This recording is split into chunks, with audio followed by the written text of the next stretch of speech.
Charan Sethi, president of the Tien Sher group of companies, has built a multi-million-dollar real estate empire on nothing more than hard work and a positive attitude. He's done so by sticking to his core philosophies: treat your customer how you want to be treated, exceed expectations, build homes that you yourself would like to live in, and most importantly, give back to the community.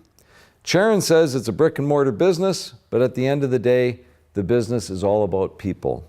Charan joins us today on Biz One-on-One to explain how his simple strategies have paid off and why they're so important to him. Charan, welcome to Biz One-on-One. Thank you so much. What does Tien Shen mean? Tien Sher.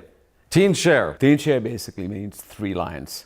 Very simple. It comes from the beginning when myself and my 2 boys put the company together, and because I'm Punjabi, Sikh faith, our middle name is Singh, S-I-N-G-H, which is Sanskrit word for lion. Okay. So 3 lions, Papa, the 2 boys became Tien Sher. And it's a classic, start from nothing type of success story. Like you came here with not much. Pretty much. Basically we had $2,000 when we came here, but tons of opportunities, and that's the reason we came here. Basically, we saw such a bright future, a long-term future for myself and my kids as well. I actually took a big pay cut when I came here because I was making a lot more money in England at that point than when I came here. What were you doing in England? In England, I was a machinist. So, but you right from the start decided to get into the development business? No, when I came here, I actually got into being a machinist, and because that's what I knew. I was not a registered person by any means. But I thought over time that the industry was holding me back. There was a ceiling, which I did not like.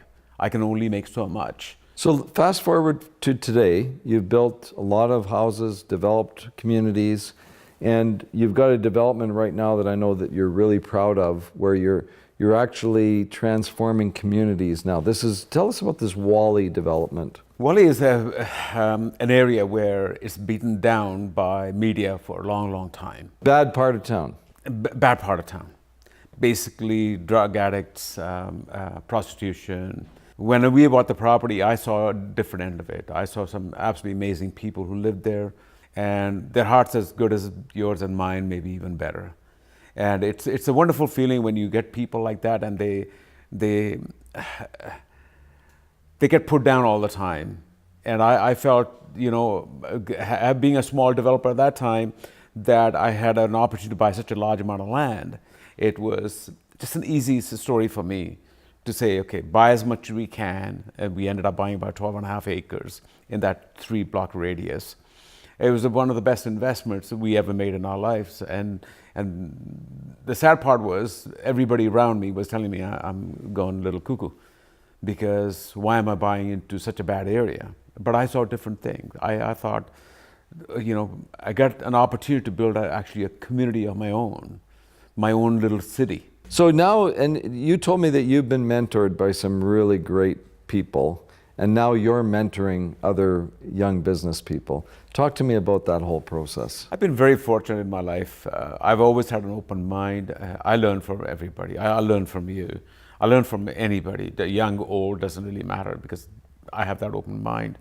And I've had, as I say, just phenomenal mentors because I wanted to learn. And through that experience, I get approached all the time by younger people who read about me and say, how did you make from where you were, where you are today? I don't think I'm teaching them anything. I think I'm learning from that experience, because now whatever I say to them, I have to really think about it, verbalize it, and then share my experiences with them. I never tell them what to do. I tell them what I've done, or if they say, what would you do? This is what I would do. I don't tell them they should do that. They need to take their own personality, their own circumstances to make it happen.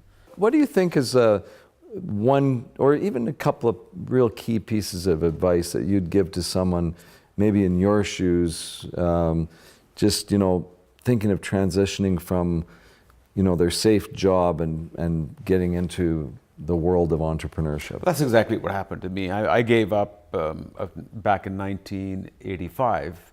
$43,000 machinist job. That's big money back then. Back, it was a lot of money. I was really well paid. And the point is, I wasn't happy where I was. I wanted to proceed further. And so I took the plunge and took a chance on becoming a realtor because I thought, that has no limits on it. And going into that, I think makes it happen. From there, that point, I met again another really good mentor who taught me how to sell real estate, build up a thick skin first of all, and stay focused.